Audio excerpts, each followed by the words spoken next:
नमस्कार, आप देख रहे हैं राष्ट्र प्रथम। मैं हूं जिगर। हमारा उद्देश्य है राष्ट्र से स्नेह, राष्ट्र का सम्मान। कल, आज और कल में आपका स्वागत है। विक्रम साराभाई ने देश, दुनिया ही नहीं, अंतरिक्ष में भी छोड़ी थी अपनी छाप। जानिए इसरो के जैसी विश्वस्तरीय संस्था बनाने वाले साराभाई के बारे में रोचक बातें। विक्रम साराभाई बोल रहे थे, लीडर वही जो लीडर तैयार करे। उन्हीं के चलते मिसाइल मैन बने थे डॉक्टर कलाम। विक्रम साराभाई ने ना सिर्फ देश की तरक्की के लिए कई एक्सपेरिमेंट किए, बल्कि देश के साइंस की ऐसी बुनियाद खड़ी की, आज की बदौलत ही भारत अंतरिक्ष में अपना झंडा फहरा रहा है। भारत के महान वैज्ञानिकों में से एक विक्रम साराभाई की जब बात करते हैं, तब विक्रम साराभाई ने ना सिर्फ अपने क्षेत्र में कई एक्सपेरिमेंट किए, बल्कि उन्होंने स्पेस साइंस की नींव भारत में रखी। इसका नतीजा ये हुआ कि भारत आज अंतरिक्ष में लगातार एक के बाद एक कीर्तिमान लिख रहा है। उन्हें बड़े स्तर पर कई संस्थानों का निर्माण भी किया, जिससे देश को अलग अलग वैज्ञानिक मिल रहे हैं और वो रिसर्च कर पा रहे हैं। इस वजह से ही विक्रम साराभाई को भारतीय अंतरिक्ष कार्यक्रम का जनक कहा जाता है। उन्होंने इसरो बनाया था, इसरो की स्थापना की थी। उसकी एक डॉक्यूमेंट्री है, वो देखते हैं।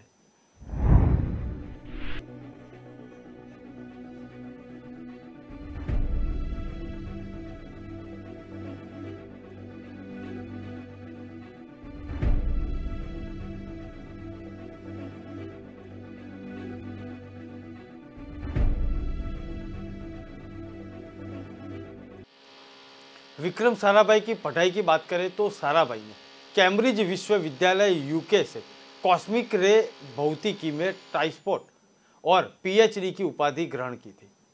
इसके अलावा उन्होंने नोबेल पुरस्कार विजेता सर सीवी रामन के साथ काम किया था। अपने कार्य के साथ उन्होंने सबसे ज़्यादा जोर प्रयोगशालाओं की स्थापना पर रखा, और सिर्फ विज्ञान या स्पेस साइंस के क्षेत्र में ही नहीं, इन संस्थानों से आज के भारत की नींव मजबूत हुई और भारत को तरक्की पर ले जाने वाले नौजवान तैयार हो रहे हैं। उन्होंने भारतीय प्रबंधन संस्थान की भी स्थापना की।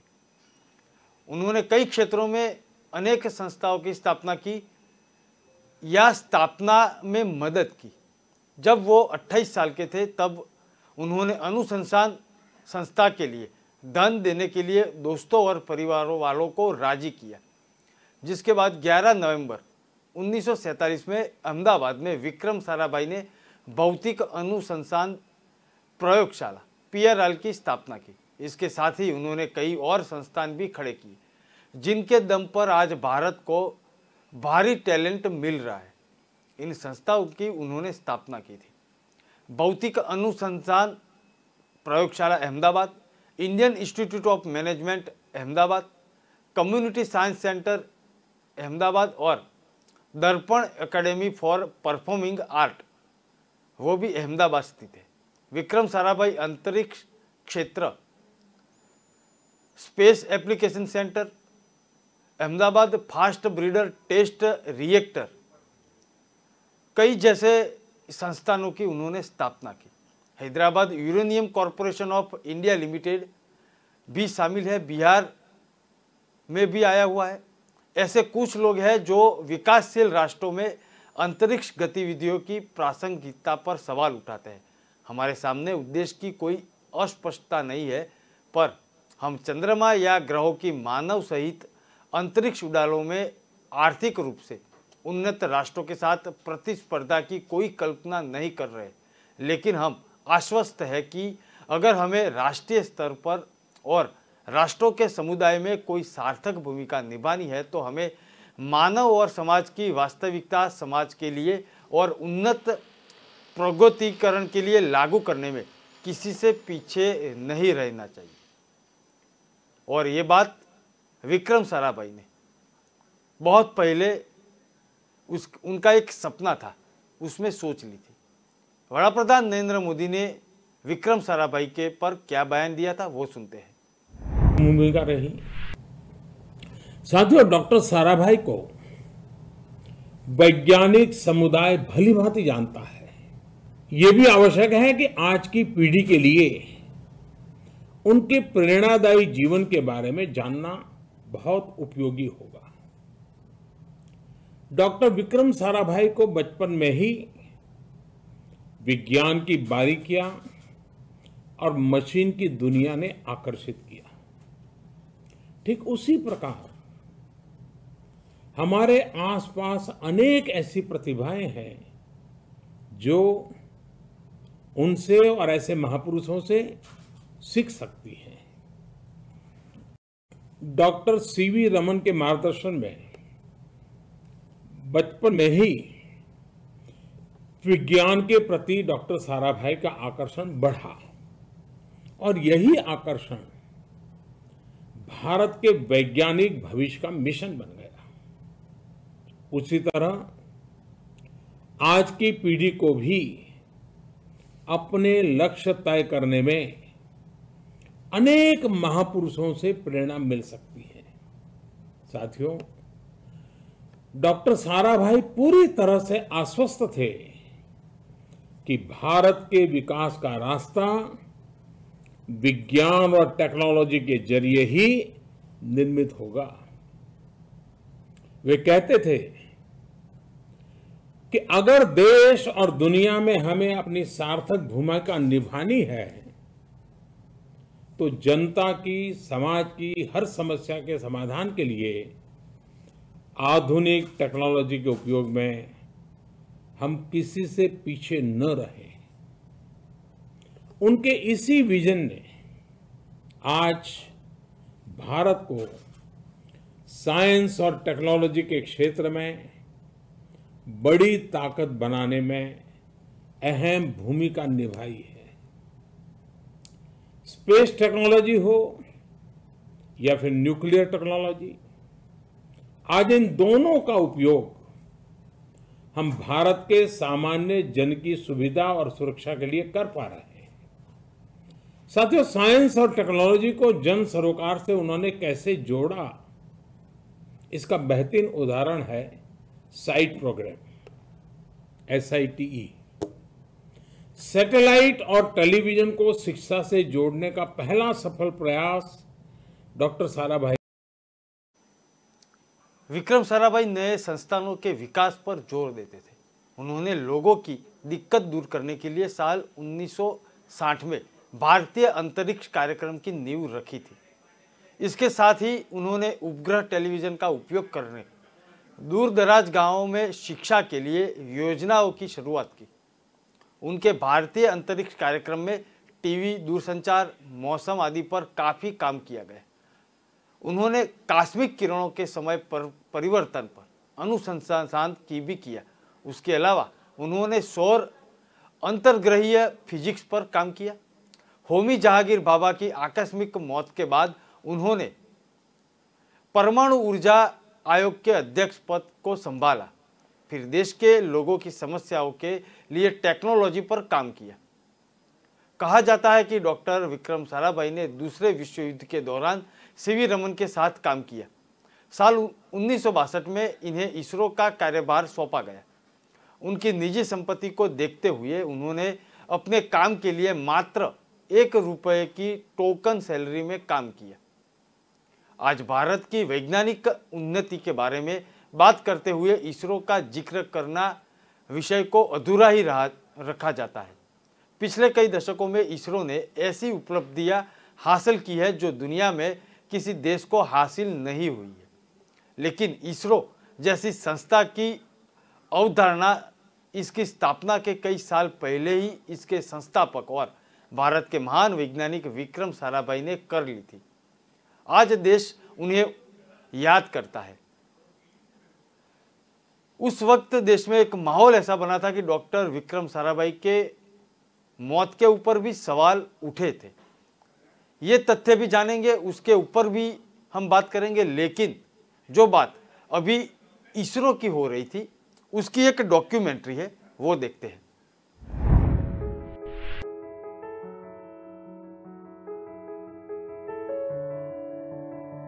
Dr. Vikram Sarabhai, a scientist and innovator par excellence, an educator and leader like no other. Born on the 12th day of August in 1919 to Sarla Devi and Ambalal Sarabhai, he hailed from a lineage of industrialists deeply committed to the Indian independence movement. Vikram would soon develop a fervor for the sciences. After graduating from Gujarat College, he went on to pursue a post-graduation in the University of Cambridge. However, the Second World War would force him to return home. This turned out to be a blessing in disguise. His return saw him study under the tutelage of Sir C.V. Raman. Eventually, he would go back to Cambridge and return to India in 1947 with a PhD in cosmic rays, ready to foster a new era of growth and development. You know, one of the things he did, and I mentioned earlier that he left this behind into the organization's DNA, was to motivate people from the point of view of what the end goal was. To make you feel that what you were doing was part of a larger whole which contributed to something big. This led him to establish multiple institutes across sectors.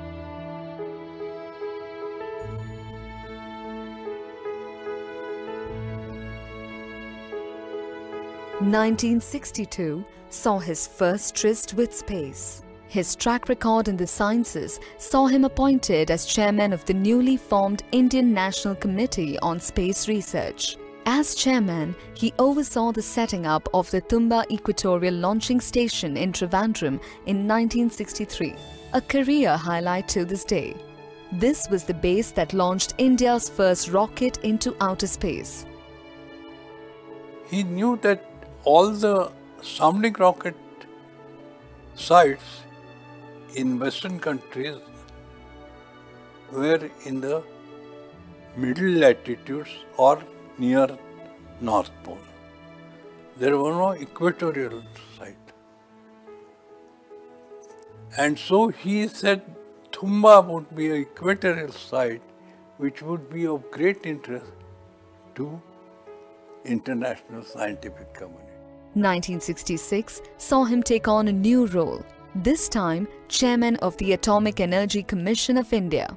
His supervision resulted in the installation of a breeder reactor in Kalpakam, the formation of the Uranium Corporation of India, besides also advancing nuclear research for societal benefits. He brought a unique combination of course, exceptional ability in science, along with an industrial background.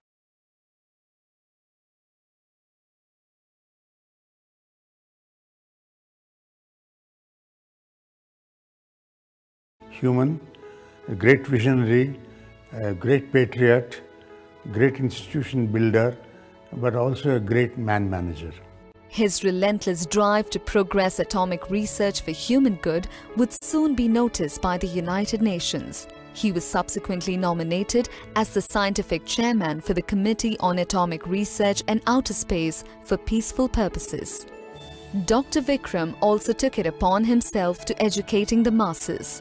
And Dr. Sarabhai had picked up the idea from Gandhiji's basic idea that the development that we are looking for, economic development, the social development and all other things, will happen only through education. His belief that knowledge ought to be universal saw him enlist the services of NASA to bring direct-to-home television for the first time to the country. Particularly in a country like India, where the large mass of people who have to be motivated are illiterate, it is very important to, I think, have the information input as an integral part of the developmental process. And I think a powerful technique like a audiovisual presentation through television can be one of the most important motivations, a catalyst for action. So that was a remarkable precursor to all that we are doing today with the communication satellites, in the case of education, in the case of health, and of course doing communication for broadcasting, for television programs, and many other kinds of news and telephony, telegraph. Everything that you think of in the today, INSATs are being used in a big way. One of his final contributions to the country, one that cements his place in our history, is the setting up of the Satish Dhawan Space Center, a state-of-the-art spaceport on the island of Sriharikota.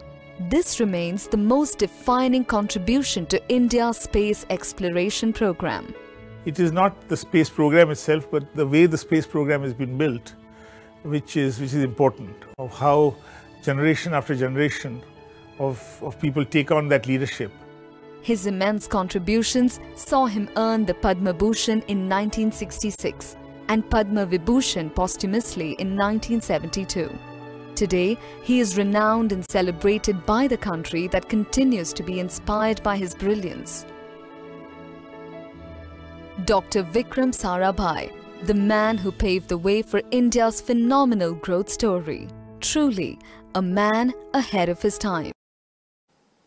Bharat को अंतरिक्ष में पहुंचाने का सपना देखा और उसे अपने दम पर पूरा भी किया।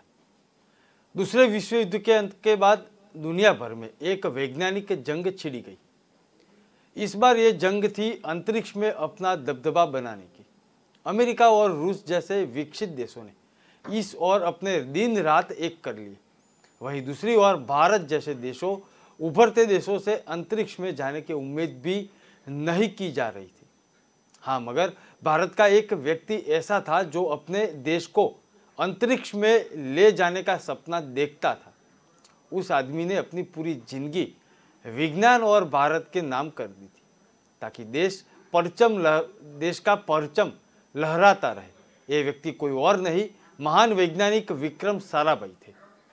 गुजरात में पैदा हुए विक्रम साराभाई एक ऐसे अमीर परिवार से ताल्लुक रखते थे जो गुजरात में कई मिल के मालिक थे। विक्रम साराभाई चाहते तो पारिवारिक व्यवसाय से पूरी जिंदगी अमीरों की तरह जीते, लेकिन खुद को इससे दूर रखा। बचपन के दिनों से ही विक्रम साराभाई के अंदर विज्ञान को लेकर एक अलग से उत्सुकता थी। विज्ञान के प्रति उनकी ये रुचि इतनी बढ़ती गई कि स्कूल में खत्म होते ही कैम्ब्रिज के लिए निकल गए और कॉलेज की पढ़ाई करने के लिए वहीं पे पढ़े। दूसरे विश्व युद्ध के अंत के बाद विक्रम साराभाई भारत वापस लौटे। अपने देश लौटने के बाद विक्रम साराभाई ने देखा कि विदेशी देशों के मुकाबले विज्ञान में भारत काफ़ी पीछे था। भारत में अच्छे संस्थानों की भी कमी थी। उन्होंने 1947 में अहमदाबाद में द फिजिकल रिसर्च लेबोरेटरी का निर्माण किया और देश में विज्ञान को बढ़ाने का अपना काम शुरू किया। एक पीएम मोदी ने उनके ऊपर एक संबोधन किया था, वो सुनते हैं। था कि नए भारत का निर्माण कुशल और सक्षम वैज्ञानिकों की नई पीढ़ी ही करेगी। आज जब आप सभी को, देश के हर वैज्ञानिक को देश देखता है तो महसूस होता है कि डॉक्टर विक्रम साराभाई कितने दूरदर्शी थे। वो विज्ञान के लिए समर्पित सिपाही तो थे ही, उन्होंने भारतीय संस्कृति और संस्कृत भाषा को भी प्रोत्साहित किया। भारतीय दर्शन की उन्हें गहरी समझ थी। वे कहते थे कि कर्मण्यवाधिकारस्ते का सिद्धांत ऑब्जेक्टिविटी और डिटैचमेंट का आधार है, जो वैज्ञानिकों के लिए बहुत जरूरी है। साथियों, डॉक्टर साराभाई के जीवन की सीख बिल्कुल स्पष्ट है। हमारे पास जो क्षमता है, कौशल्य है, वो तब तक अधूरा है जब तक उससे समाज का, देश का हित न हो। यही कारण है कि विज्ञान और टेक्नोलॉजी के हर विद्यार्थी से मेरी अपेक्षा रहती है कि वो समाज की समस्याओं को समझे और उसके समाधान के लिए इनोवेशन करे, आविष्कार करे। डॉक्टर साराभाई एक बहुत बड़ी विरासत छोड़ करके गए हैं। ये हम सभी का दायित्व है कि इस विरासत को जन जन तक पहुंचाएं। विक्रम साराभाई शुरुआत से ही अंतरिक्ष को लेकर काफी उत्सुक रहते थे। वह चाहते थे कि पश्चिम देशों की तरह भारत भी इस ओर काम करे। शुरुआत में सरकार को इस काम के लिए मनाने में उन्हें थोड़ी मुश्किल हुई, मगर जब रूस ने अपना रॉकेट अंतरिक्ष में भेजा तो साराभाई ने सरकार को इसकी अहमियत समझाई। विक्रम साराभाई के प्रयासों के बाद 1962 में उन्होंने Indian national committee for space research का गठन किया, जिसे बाद में इसरो के नाम से जाना गया। पहले रॉकेट लॉन्च स्टेशन बनाने के लिए त्रिवेंद्रपुरम के थुम्बा को चुना गया।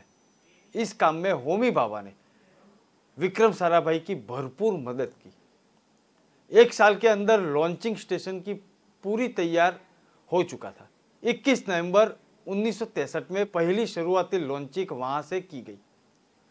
विक्रम साराभाई और नासा के बीच एक करार हुआ था, जिसके तहत नासा भारतीय लॉन्चिंग स्टेशन से एक सैटेलाइट अंतरिक्ष में भेजेगा।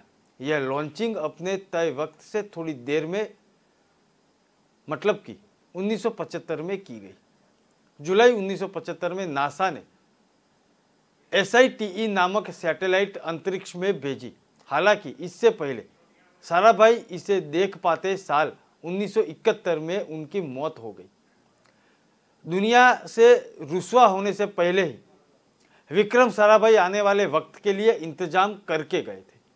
वह भारत के पहले सैटेलाइट प्रोजेक्ट पर काम कर रहे थे। हालांकि वह उसे पूरा नहीं कर पाए, मगर उसके जाने के बाद बाकी लोगों ने इस सपने को सच कर दिखाया। एक डॉक्यूमेंट्री है, उनके मौत के राज क्या है, आइए देखते हैं। 30 दिसंबर 1971 गुरुवार का दिन और केरल में सागर किनारे बसा शहर कोवलाम। इस शहर की सुबह एक खबर से हुई, एक मौत की खबर, जिसने कुछ ही मिनट में सारे देश को झकझोर के रख दिया। खबर थी कि कोवलाम के एक रिजॉर्ट के कमरे में एक लाश मिली है, एक संदिग्ध लाश, जिसकी जब पहचान हुई तो सारे देश के होश उड़ गए। ये लाश थी देश के सबसे बड़े भौतिक शास्त्री प्रोफेसर विक्रम साराभाई की। एक रोज पहले तक एक सामान्य जीवन शैली में जी रहे प्रोफेसर साराभाई का यूं चला जाना सारे देश को समझ में नहीं आया। ना कोई बीमारी, ना कोई शारीरिक तकलीफ, पर मिली तो सिर्फ एक लाश। जिस रोज ये घटना हुई, प्रोफेसर साराभाई उसके एक रोज पहले तक जिंदा दिली से अपने काम में जुटे हुए थे। 30 दिसंबर के एक दिन पहले उन्होंने वैज्ञानिकों के साथ बैठक की, कई अहम विषयों पर चर्चा की। उनके साथ रहे लोग बताते हैं कि ऐसे कोई लक्षण नहीं दिख रहे थे जिससे लगे कि प्रोफेसर विक्रम साराभाई की तबीयत खराब है। लेकिन इस घटना के कुछ घंटों बाद केरल के एक तटीय शहर कोवलाम के एक होटल रूम में उनका शव मिला। कोई नहीं जान सका कि प्रोफेसर साराभाई की जान गई तो गई कैसे। ये सवाल उस वक्त सारे देश के दिमाग में था, लेकिन उससे बड़ा सवाल ये है कि तब की सरकार से लेकर आज तक की सरकारों ने कभी इस राज को पता लगाने की कोशिश क्यों नहीं की। 12 अगस्त 1919 को अहमदाबाद के एक जैन परिवार में जन्मे प्रोफेसर विक्रम साराभाई को इंडियन स्पेस प्रोग्राम का जनक कहा जाता था। अपनी मौत से कुछ 5 साल पहले प्रोफेसर साराभाई ने देश के परमाणु ऊर्जा आयोग के अध्यक्ष पद का काम संभाला था। प्रोफेसर विक्रम साराभाई से पहले इस पद पर डॉक्टर होमी जहांगीर भाभा थे। पदों के अलावा डॉक्टर भाभा और प्रोफेसर विक्रम साराभाई के बीच एक कनेक्शन और था। ये कनेक्शन था संदिग्ध मौत की उस थ्योरी का जिसके राज आज तक देश की तमाम फाइलों में दफन है। जासूसी के गलत मामले में फंसाए गए पूर्व अंतरिक्ष वैज्ञानिक नाम्बी नारायण की माने तो साराभाई एक इंटरनेशनल कॉन्स्पिरेसी का शिकार हुए। इसरो के जासूसी मामले में फंसे और फिर बाद में बेदाग साबित हुए एस नम्बी नारायण ने 2017 में एक किताब लिखी। इस किताब के आने के बाद प्रोफेसर विक्रम साराभाई की मौत के रहस्य पर फिर से चर्चा शुरू हुई। देश भर में विवाद शुरू हुए। न्यूज स्टोरीज में लिखा जाने लगा कि प्रोफेसर विक्रम साराभाई की मौत कैसे हुई। नाम्बी नारायण की जिस किताब का जिक्र किया गया उसमें विक्रम साराभाई की मौत पर पूरा एक चैप्टर था। नाम्बी नारायण ने अपनी किताब में लिखा, उनकी मौत से कई सवाल उठे हैं। अगर उनकी मौत साजिश थी तो पूरी संभावना है कि उसके पीछे अंतर्राष्ट्रीय शक्तियों का हाथ था, नहीं तो उनके जैसे वैज्ञानिक का इस तरह से निधन कैसे हो सकता है। नाम्बी ने अपनी किताब में आगे लिखा, साराभाई अपनी सेहत का बहुत ध्यान रखते थे। एक आदमी जिसने जिंदगी में कभी सिगरेट को छुआ तक नहीं, फिर उसकी ऐसे मौत कैसे हो सकती। ये जानते हुए कि मृतक एक महान वैज्ञानिक थे, उनका अंतिम संस्कार उनके ऑटोप्सी के बिना क्यों कराया गया। नाम्बी नारायण ने अपनी किताब में प्रोफेसर विक्रम साराभाई के निधन को प्रसिद्ध भौतिक शास्त्री होमी जहांगीर भाभा की मौत के मामले से जोड़कर देखे जाने के लिए कहा था। नाम्बी नारायण ने लिखा कि 1966 में प्रोफेसर होमी जहांगीर भाभा की मौत भी कुछ इस तरह ही हुई थी। उन्होंने अपनी किताब में पत्रकार ग्रेगरी डगलस की किताब कन्वर्सेशन विद द क्रो का हवाला भी दिया। इस किताब में एक CIA अफसर रॉबर्ट क्रॉली ने कहा था कि होमी जहांगीर भाभा की मौत के पीछे CIA का हाथ हो सकता है। इस किताब में क्रॉली के हवाले से लिखा गया है कि 1965 में भारत और पाकिस्तान के युद्ध के बाद भारत की जीत से अमेरिका बेचैन हो गया था। इस युद्ध के बाद अमेरिका भारत को एक न्यूक्लियर पावर के रूप में विकसित होते देख रहा था। इसे देखकर अमेरिका की चिंताएं बढ़ गई थी। तमाम थ्योरीज में यह दावा किया जाता है कि होमी जहांगीर भाभा की मौत के पीछे भी CIA का हाथ था, लेकिन ये राज प्रोफेसर विक्रम साराभाई, लाल बहादुर शास्त्री की मौत और तमाम मौतों के इस मामले के साथ कहां दफन हो गया, आज तक देश को इसका जवाब नहीं मिल सका। 30 दिसंबर के दिन प्रोफेसर विक्रम साराभाई की मौत के मामले पर एक बार फिर से चर्चा शुरू हुई है। प्रोफेसर साराभाई की मौत के कई सालों बाद आज भी ये राज नहीं पता चल सका है कि उनकी मौत कैसे हुई। इस मामले को लेकर तमाम कहानियां कही जाती हैं, तमाम बातें जो सुनी जाती हैं, लेकिन सरकार के स्तर पर आज तक इस बात का कोई राज नहीं पता चल सका कि प्रोफेसर साराभाई की मौत हुई तो उसके पीछे का राज क्या था।